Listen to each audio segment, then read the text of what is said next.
Ganesh music online में आपका स्वागत है।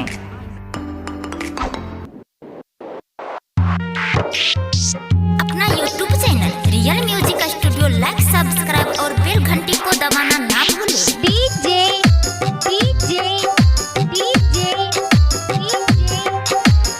मनीष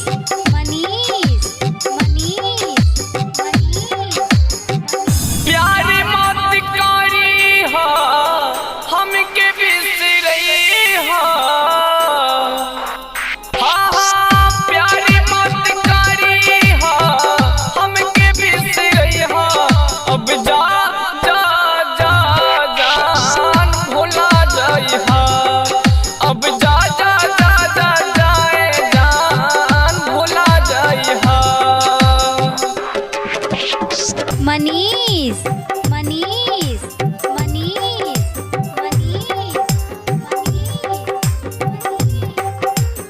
सिमरी बख्तियारपुर।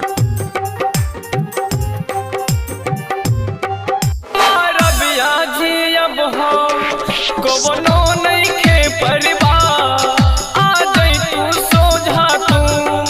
अब इहे आखिर चा डीजे गणेश बाबू। अब हो कवनो नहीं के परिवार आ जाई तू सोझा एक बार। अब इहे आखिर चा आ जाई तू सोझा एक बार। अब इहे आखिर चा हमरा जितना पर अपन ओढ़नी ओढ़ई हो। अब जा जा जा जान भुला जाई हो। अब जा जा जा जा जाए जान भुला जाई हो। डीजे मनीष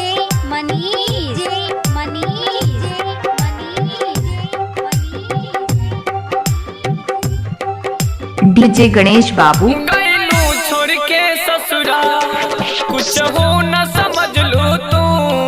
भाव से बिहारी के सपनों में न अइलू तू। हाँ गैलू छोड़ के ससुरा कुछ हो न समझ लो तू। भाव से बिहारी के सपनों में न अइलू तू। भावे से बिहारी के सपनों में न अइलो तू।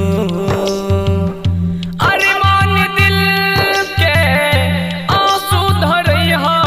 अब जा जा जा जान भुला जाई हो।